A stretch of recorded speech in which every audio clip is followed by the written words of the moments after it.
Alors quand on arrive en cours de philo en terminale, on se demande tous, plus ou moins, qu'est-ce que la philosophie?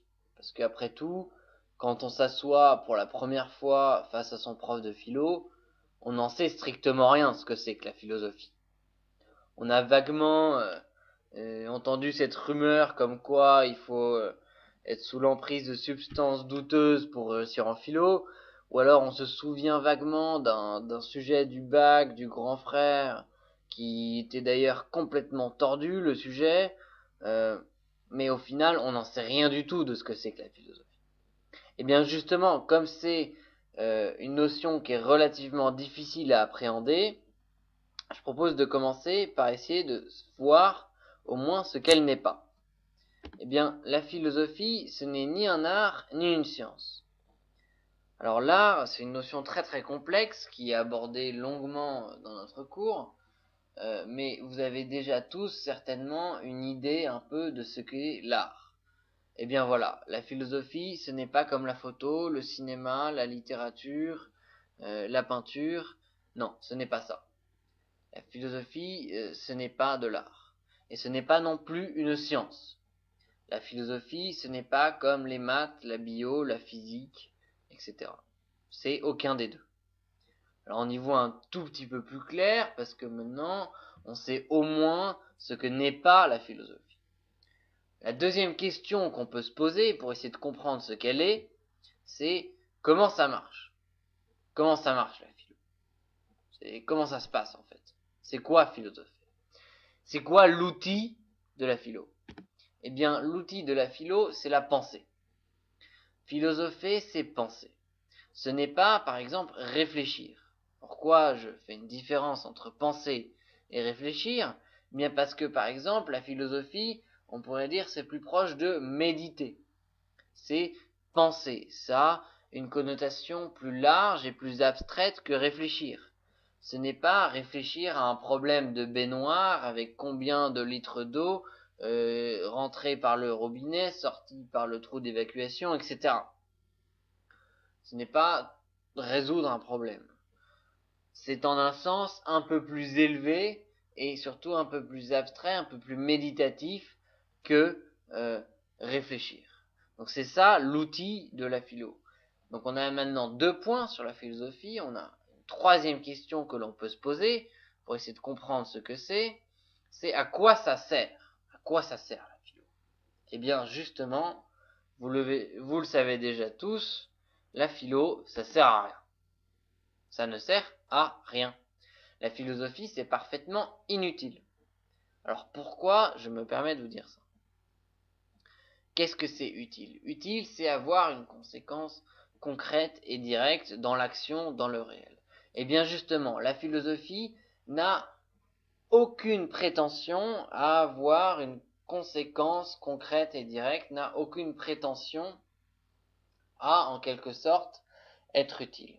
La philosophie ne se situe pas dans le domaine de l'action, mais se situe dans le domaine de la pensée, de la réflexion avant l'action.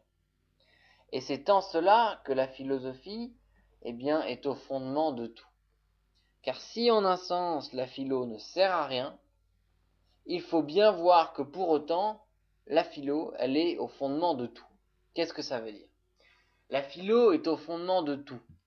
Eh bien, ça veut dire que avant chaque décision, avant chaque avancée, avant chaque action, il y a des remises en question, il y a des questions, il y a des réflexions, il y a tout un ensemble de pensées pour essayer de savoir ce qu'il faut faire, ce qu'il faut croire, etc.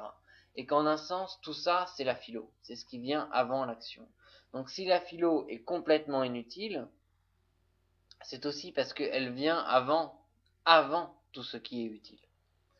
Et donc justement, la philo, c'est la matière de pensée qui pose toutes les questions fondamentales et tente d'y apporter des réponses.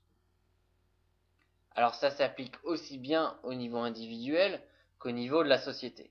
Par exemple, je peux être certain que vous vous êtes tous demandé ce qu'est la vie, ce qu'est la mort.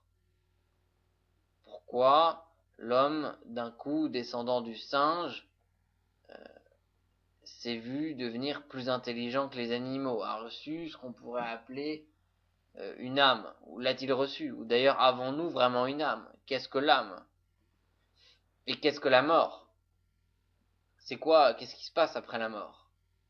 Pourquoi il faut mourir? C'est pas marrant de mourir. Pourquoi il faut mourir? Et puis, il va se passer quoi? Et le temps? Qu'est-ce que vieillir?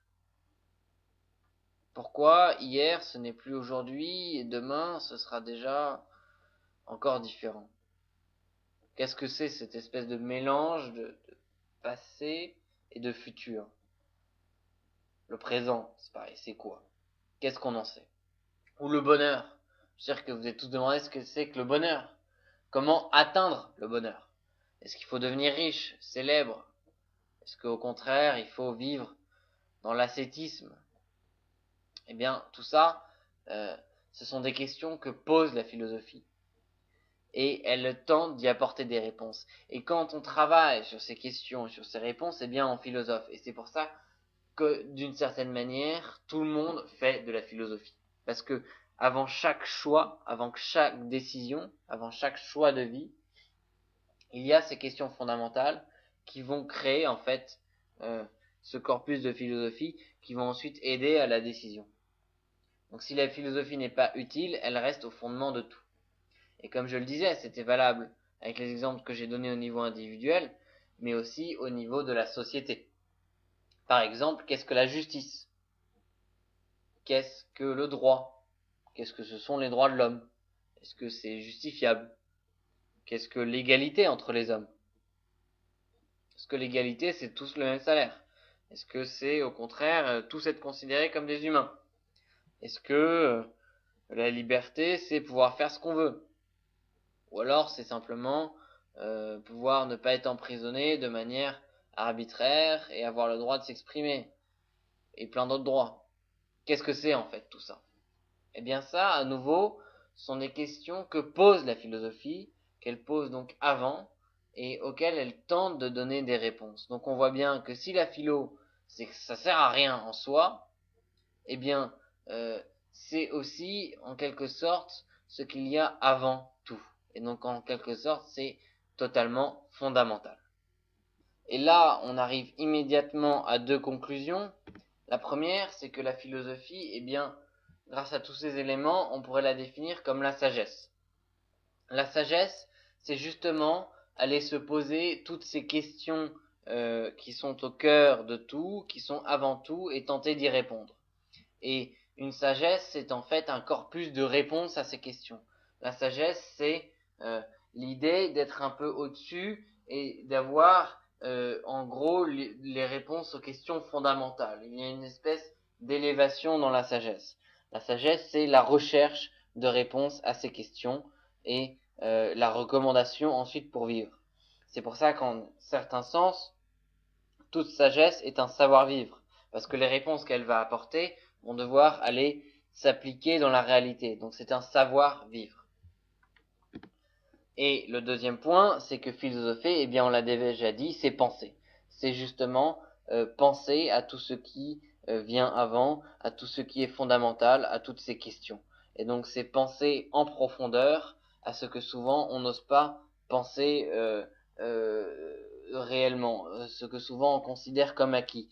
C'est penser tout ce qui est acquis. C'est remettre en question tout ce que on ne pense pas remettre en question d'habitude. C'est poser toutes les questions que d'habitude on ne pense pas. C'est cela, philosopher. Et là, on a immédiatement deux points qui en découlent tout autant naturellement. C'est que si il y a eh bien des philosophies, c'est parce que justement, si tout le monde se pose les mêmes questions, qu'est-ce que la mort, qu'est-ce que la vie, qu'est-ce que la justice, qu'est-ce que l'égalité, qu'est-ce que la liberté, qu'est-ce que l'art, qu'est-ce que la science, etc. Il n'y a pas un grand corpus de questions. Eh bien, tout le monde se pose les mêmes questions. En fait, tous les philosophes, toutes les philosophies se posent les mêmes questions. Eh bien, c'est justement parce qu'au final, personne ne donne la même réponse. Chaque auteur, chaque philosophie, chaque courant de philosophie va donner des réponses différentes. Et c'est pour ça que c'est intéressant, c'est pour ça qu'il faut comprendre l'évolution des auteurs, c'est pour ça qu'il faut comprendre l'évolution de la pensée et de la philosophie pour pouvoir mieux appréhender toutes les notions de philosophie. C'est parce qu'il y a différentes réponses selon les courants, et qu'il faut bien comprendre comment cela s'imbrique et comment cela évolue. Et donc là, on a ce dernier point qui est l'idée que l'homme est un animal doué de raison. C'est l'animal qui se distingue des autres animaux par cette immense capacité qu'il a de se poser toutes ces questions, de penser, de philosopher. On appelle cette capacité la raison. Ce sera développé dans tout le cours, et c'est ainsi que nous pouvons conclure notre première partie sur